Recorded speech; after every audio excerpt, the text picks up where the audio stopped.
नमस्कार दोस्तों, स्वागत है आपका हमारे YouTube चैनल में। दोस्तों, आज आपके लिए लेकर आ गया है हम हिंदी विशेषण की एक महत्वपूर्ण वीडियो, जिसमें हम विशेषण का पूरा टॉपिक आपका क्लियर कर देंगे। वीडियो में हमारे लिए साथ अंत तक जुड़े रहिएगा। ठीक है दोस्तों। तो विशेषण के 4 भेद होते हैं: गुणवाचक विशेषण, संख्यावाचक विशेषण और परिणाम विशेषण। सर्वनामिक और संकेतवाचक या सर्वनामिक विशेषण या संकेत या निजवाचक विशेषण, इनको इन तीनों नाम से जाना जाता है। अब बात करते हैं संख्यावाचक विशेषण के भेद की। इसके भी 2 भेद होते हैं, ठीक है, निश्चित संख्यावाचक विशेषण और अनिश्चित संख्यावाचक विशेषण। ठीक है दोस्तों। अब इसके अंदर भी जो विशेषण होते हैं, इनके भी भेद होते हैं: गुणवाचक विशेषण, क्रमवाचक विशेषण, आवर्तीवाचक विशेषण और समुदाय विशेषण। इतने गहरे में हम नहीं पढ़ेंगे, हम ये ऊपर ऊपर के पढ़ेंगे। ठीक है दोस्तों। इसमें तो जो नीचे ज़्यादा होता है, ये यूपीएससी वगैरह में पूछे जाते हैं। अब बात करते हैं परिणामवाचक विशेषण। इसके 2 भेद होते हैं: निश्चित परिणाम विशेषण और अनिश्चित परिणाम विशेषण। ठीक है। सर्वनामिक या संकेतवाचक विशेषण होते हैं ये, मौलिक सर्वनामिक विशेषण और यौगिक सर्वनामिक विशेषण होते हैं। ठीक है। अब बात करते हैं हम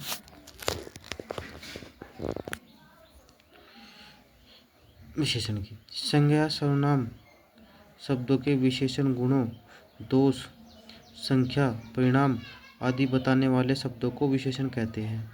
विशेषण एक विकारी शब्द है। विकारी का मतलब होता है जो संज्ञा सर्वनाम आदि के आधार पर बदलता रहता है। ठीक है। विशेषण विकारी शब्द उसको बोलते हैं जो बदल जाता है संज्ञा सर्वनाम के आधार पर। जैसे लंबा, मोटा, काला, 4, 10 आदि, ये क्या है? एक विशेषण है। ध्यान दें, संज्ञा या सर्वनाम की विशेषता बताने वाले शब्दों को विशेषण कहते हैं, जबकि जिस संज्ञा या सर्वनाम की विशेषता बताई जाती है उसे विशेष्य कहते हैं। देखो दोस्तों, जो संज्ञा है, संज्ञा जैसे कि हमारा क्या है, पानी, मतलब जो भी हम नाम है, पानी, आदमी के नाम है जैसे कि, ठीक है, ये क्या होती है? संज्ञा। और इनकी जो विशेषता बताता है ना, उसको हम क्या कहते हैं? विशेषण कहते हैं।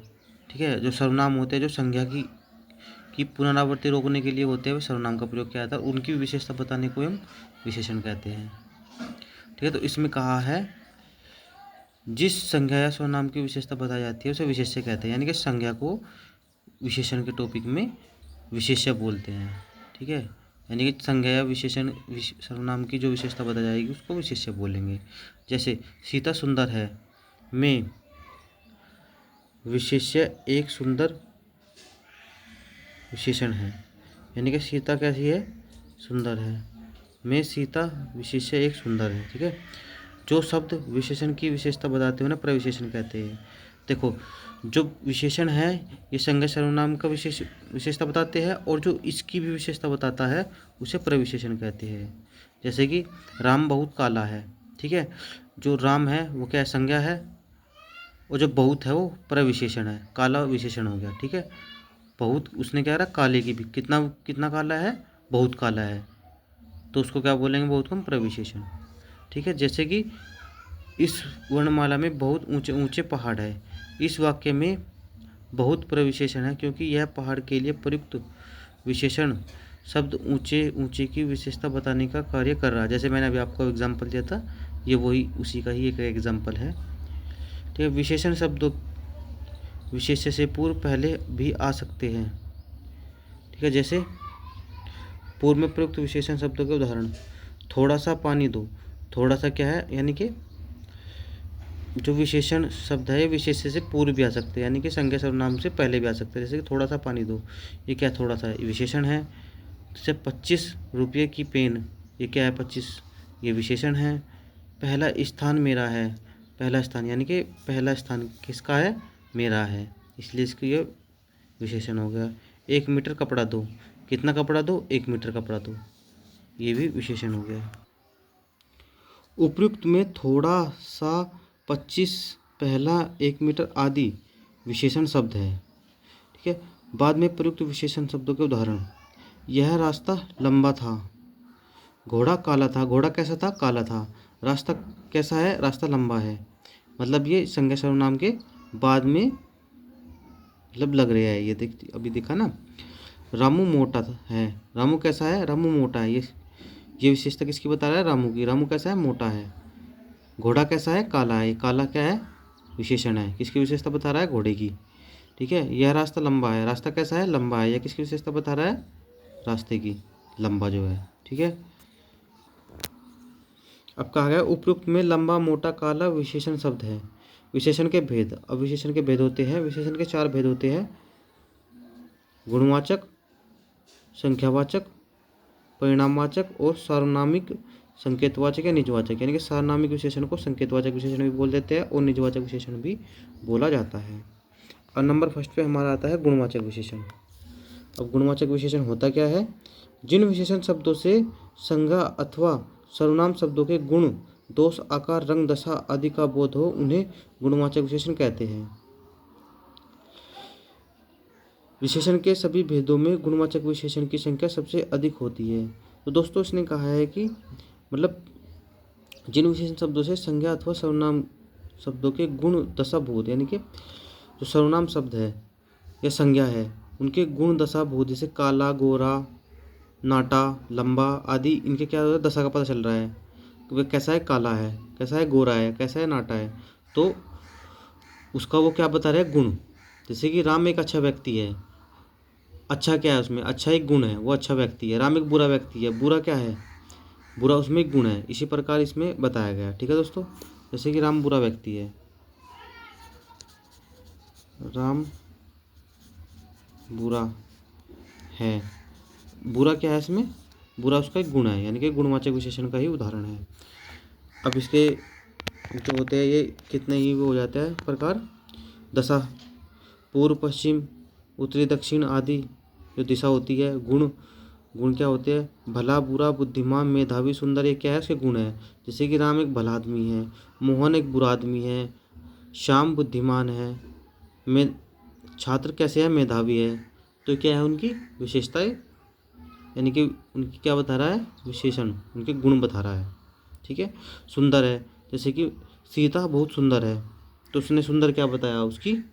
उसका गुण मत बताया, क्योंकि वह सुंदर है, उसके अंदर सुंदरता का गुण है। ठीक है। समझदार, फीकी, कड़वा, मीठा, खट्टा, दानी, बुद्धिहीन, कुशाग्र, मोह, योग्य, झूठ, सच्चा, अयोग्य, चंचल, मनोरथ, खोटा, ये सब क्या है? गुणवाचक विशेषण के ही उदाहरण हैं। अब हम बात करते हैं दशा, यानी कि उसकी वो दशा कैसी है उसकी? मोटा, पतला, सूखा, गीला, भारी। अब दशा के आधार पर हो गया, आदमी मोटा है या कोई पतला है, सूखा है, वो उसकी दशा बता रहा है, यानी कि उसका गुण बता रहा है। अब रंग के आधार पर गुणवाचक विशेषण, काला, पीला, सफ़ेद, चमकीला, उजाला। जैसे कि राम बहुत काला है। ठीक है। तो राम कैसा है? काला है।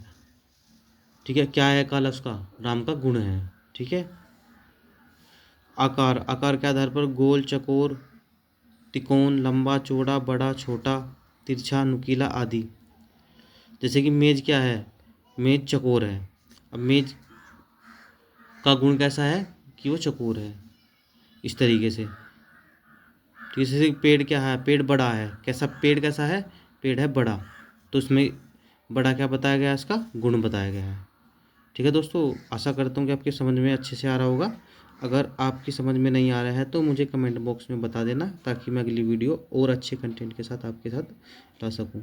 अब काल के आधार पर आती बात, नया, पुराना, सनातन, भूत, भविष्य, यानी कि काल के आधार पर। जैसे कि यह वस्तु बहुत नई है। कैसी है वस्तु? नई है। क्या हुआ? उसकी गुण हुई। अब हमें ये तो नहीं पता ना पुरानी है नहीं है। अगर पुरानी होती पुराना गुण होगा, अगर नहीं है तो नए गुण होगा। ठीक है। अब स्थान के आधार पर जाते हैं,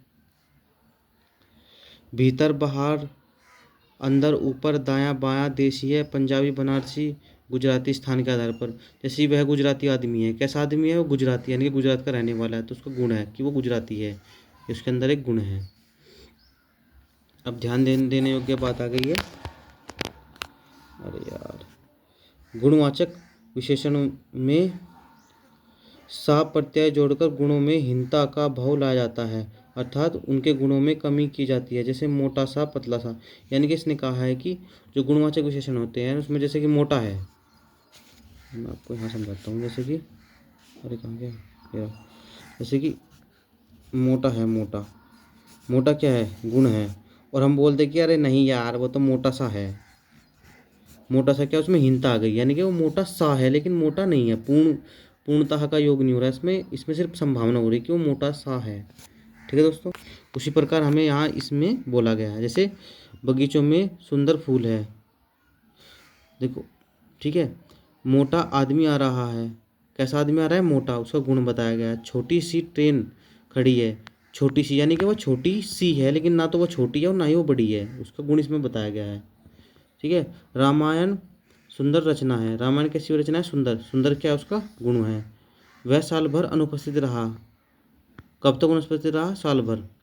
सच्चे देशभक्त सदा अभिनंदनीय होते हैं, कैसे देशभक्त होते हैं, सच्चे, सच्चे क्या है उसका गुण, यानी कि सच्चे मतलब अच्छे। उपयुक्त में सुंदर, मोटा, छोटी, साल भर और सच्चे शब्द गुणवाचक विशेषण होते हैं। ठीक है, जैसे कि ये सुंदर, मोटा, छोटी सी, सुंदर, साल भर, सच्चे, क्या है, इनके गुण बताए गए हैं इसमें। अब हम बात कर लेते हैं संख्यावाचक विशेषण की। संख्यावाचक विशेषण जिन विशेषण शब्दों से संख्या या सर्वनाम की संख्या का बोध हो, संख्या की जानकारी मिले, उसे संख्यावाचक विशेषण कहते हैं। जैसे 4 घोड़े 10 हाथी अनेक घोड़े, यानी कि कुल मिला के बात यह है कि जिन सर्वनाम शब्दों या संज्ञाओं में मतलब संख्या का बोध हो जाए वे संख्यावाचक विशेषण होते हैं। जैसे 4 घोड़े 10 हाथी अनेक घोड़े, इन वाक्यों में 4, 10 और अनेक शब्द संख्यावाचक विशेषण है। जैसे कि ये 4, 10, अनेक, ये क्या है, एक संख्यावाचक, ये क्या है, निश्चित संख्यावाचक, और ये क्या है, अनिश्चित संख्यावाचक, अनेक, यानी कि क्या पता कितने हैं, इनमें कोई निश्चितता का बोध नहीं हो रहा है इन वाक्यों में। ठीक है, ये तो हो गया। निश्चित संख्यावाचक विशेषण ये निश्चित संख्या का बोध कराते हैं, जैसे 1, 10 आदि, यानी कि इसमें पता है कि 10 व्यक्ति है, 10 व्यक्ति है, 10 व्यक्ति है, उनका क्या है, निश्चित है कि वे 10 ही है। ठीक है, अगर मैं बोल दूं कि बहुत से व्यक्ति है, अभी बहुत बहुत में तो कितने आ जाते हैं, क्योंकि 10 भी हो सकते हैं, 5 भी हो सकते हैं और 100 भी हो सकते हैं, 150 भी हो सकते हैं, इसलिए बहुत क्या होता है, एक अनिश्चित संख्या का बोध कराता है। जैसे ठीक है, अनिश्चित संख्या विशेषण ये अनिश्चित संख्या का बोध कराता है, जैसे कई, अनेक, सब, बहुत। अब मैंने बोला वहाँ पर कई व्यक्ति बैठे हैं, अब क्या पता उसमें 10 भी बैठे हो, 20 भी बैठे हो, 15 भी बैठे हो, इसमें कोई निश्चितता का बोध नहीं हो रहा है। जैसे वहाँ अनेकों लोग खड़े थे, कितने लोग खड़े थे, अनेकों, उसमें भी कोई निश्चितता का बोध नहीं हो रहा है, उसमें 2 भी खड़े रहते हैं, 4 भी या 5 भी। ठीक है, सब लोग, सब लोग इधर आ जाओ, क्या पता कितने लोग हैं कि सब लोग इधर आ जाओ, इसके अनिश्चितता के उदाहरण है। और निश्चित का उदाहरण होता है जैसे कि 5 लोग वहाँ खड़े थे, 10 लोग इधर आ जाओ, क्या निश्चित, यानी कि 10 लोग ही इधर आना है, ये क्या निश्चितता का बोध कराता है।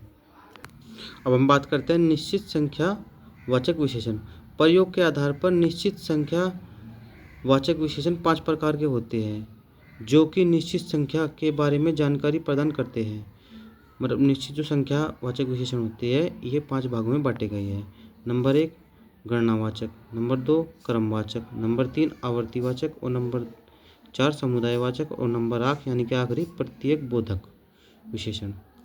ठीक है, अब इनके प्रकार के बारे में भी हम जान लेते हैं। अब बात करते हैं हम नंबर 1 की गणनावाचक विशेषण। जो संख्या वाचक विशेषण पूर्णांक एवं अपूर्णांक के रूप में गिने जा सके उन्हें गणनावाचक विशेषण कहलाते हैं। गणनावाचक विशेषण के भी 2 भेद होते हैं, पूर्णांक और अपूर्णांक, यानी कि जो संख्या मतलब पूर्णांक या अपूर्णांक, जैसे कि 2, 4, 10 आदि क्या है, पूर्णांक है। ठीक है, अपूर्णांक जो होते हैं वे 1.25, 2.5, पौने, ये क्या है, अपूर्णांक होते हैं। तो उसके भी 2 भेद होते हैं। नंबर 1 पूर्णांक बोधक विशेषण, जो गणनावाचक विशेषण पूर्णांक के रूप में हो उन्हें पूर्णांक बोधक विशेषण कहते हैं। जैसे 1, 2, 3, 4, 7, 10 आदि, ये क्या है, पूर्णांक बोधक विशेषण है। जैसे 25 रुपये दीजिए, 25 क्या है, एक पूर्णांक है। राजू ने मुझे 2 पुस्तकें दी, कितनी पुस्तकें दी, 2। ठीक है, तो 2 क्या है, एक पूर्णांक है। 2 लोग शतरंज खेल रहे थे, कितने लोग खेल रहे थे, 2, तो 2 क्या है, एक पूर्णांक है। अगर यहाँ 2.5 आ जाता तो 2.5 क्या होता है, क्या पूर्णांक है, यानी कि ना तो पूरा ही है और ना ही वो आधा है। उपयुक्त वाक्यों में 2 और 25 पूर्णांक संख्या का बोध करा रहे हैं, अतः ये पूर्णांक बोधक विशेषण है। अपूर्णांक बोधक विशेषण, अब पूर्णांक के बारे में हमने पढ़ लिया, अब आते हैं पूर्णांक पर। जो गणना वाचक विशेषण पूर्णांक के रूप में नहीं होते, अर्थात जो पूरे नहीं होते, उन्हें अपूर्णांक बोधक विशेषण कहते हैं। जैसे आधा, पौना, सवा, डेढ़, ढाई, चौथाई। इस आधा क्या है? अपूर्णांक है। पौना क्या है? पूरा थोड़ी है, अपूर्णांक है। अगर पौने की जगह एक होता तो क्या है, वो पूर्णांक होता। सवा क्या है? वो एक से ज़्यादा हो जाता है, इसलिए क्या है, अपूर्णांक है। डेढ़ क्या है? डेढ़ ये क्या होता है, ये दो से कम लेकिन एक से बहुत ज़्यादा हो जाता है, इसलिए ये भी अपूर्णांक है। ढाई क्या है? ये दो से ज़्यादा हो जाता है, ये भी अपूर्णांक है। यानी कि कुल मिला के बात यह है, अगर दो, चार यानी कि पूरी संख्या मिल जाए तो पूर्णांक होते हैं, अगर आधी या पूर्ण या संख्या मिल जाए तो अपूर्णांक होते हैं। जैसे आधा किलो चीनी दो, आधा क्या इसमें अपूर्णांक है। अगर यहाँ बोल देता कि 2 किलो चीनी दो, अगर बोल देता कि 2 kg चीनी दो, तो क्या हो जाता है, एक पूर्णांक हो जाता है। ठीक है। सवा रुपये चाहिए, अब ये सवा क्या है, एक अपूर्णांक है, तो ये सवा रुपये चाहिए, ये क्या है, अपूर्णांक है। 2.5 रुपये चाहिए, सॉरी 2.5 रुपये की पेन दे, ये क्या है, 2.5 किसमें क्या है, अपूर्णांक है। अगर बोल देता 3 रुपये की पेन दे, तो क्या होता, ये पूर्णांक हो जाता। 3 क्या है, पूर्णांक है।